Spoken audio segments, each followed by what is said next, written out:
Meeting में आगामी चुनाव की तैयारियों पर चर्चा भी की गई। तो राजधानी दिल्ली में दिग्गज शामिल होने के लिए पहुंचे इस अधिवेशन में और इसके साथ ही बता दें कि भारत मंडपम में अहम बैठक हुई। प्रधानमंत्री मोदी के नेतृत्व में उन्होंने इस अधिवेशन को संबोधित भी किया। मीटिंग में आगामी चुनाव की तैयारियों पर चर्चा की गई। तो लोकसभा चुनावों का खाका तैयार हुआ बीजेपी के इस 2 दिवसीय महाअधिवेशन में। तो उत्तराखंड के 200 से ज्यादा नेताओं का हुजूम अधिवेशन में दिखाई दिया। प्रधानमंत्री के नेतृत्व में भारत मंडपम में अहम बैठक हुई। मीटिंग में आगामी चुनाव की तैयारियों पर चर्चा हुई। लोकसभा चुनाव में जीत की रणनीति पर मंथन हुआ।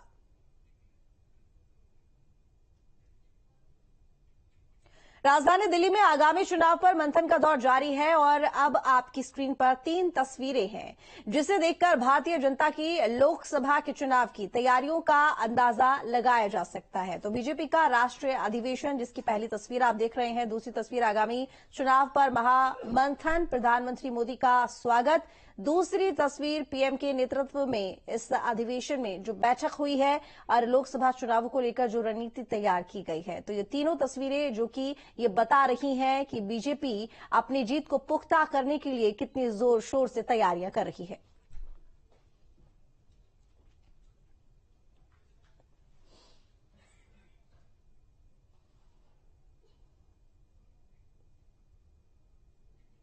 लिव इन रिलेशनशिप पर संतों की प्रतिक्रिया सामने आई है। उनका कहना है कि सनातन में ऐसा रिश्ता ठीक नहीं होता। आइए सुनाते हैं। तो समान नागरिक कानून की ड्राफ्टिंग की गई है वो भारतीय संविधान को मद्देनजर रखते हुए की गई है और भारतीय संविधान का सर्वोच्च मंदिर संसद है और संसद और माननीय उच्चतम न्यायालय में भी लिव एंड रिलेशनशिप को लेकर जो कोर्ट में केस चला और सुप्रीम कोर्ट ने उस पर निर्णय दिया है, इसलिए जो राज्यों की सरकारें हैं वो सुप्रीम कोर्ट की अवमानना नहीं कर सकती। जो सुप्रीम कोर्ट ने उस पर निर्णय दिया है और कई सारे विषय ऐसे हैं जैसे हमारे भारतीय संविधान में जिन चीजों को उनका समान रखा गया है तो उस पर राज्य सरकारें अपना अनाधिकार चेष्टा नहीं की जा सकती।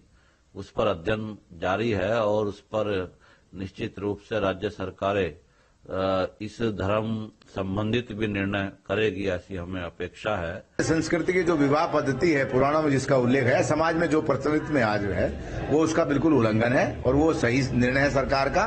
क्योंकि किसी न किसी प्रकार के समाज में अगर हम रिश्ते बनाते हैं तो उसकी कोई न कोई मान्यता होनी चाहिए, कोई न कोई संवैधानिक परंपरा होनी चाहिए। कोई किसी के साथ कैसे भी रह रहा है तो वो रहना भी गलत है, अवैध संबंध उसको गिना जाता है। अगर उसमें अवैध संतान पैदा होती है तो संतान का भविष्य क्या होगा।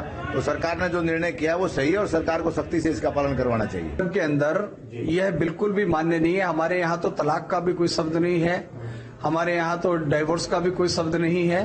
तो भारतीय संस्कृति में, सनातन में इस लिविंग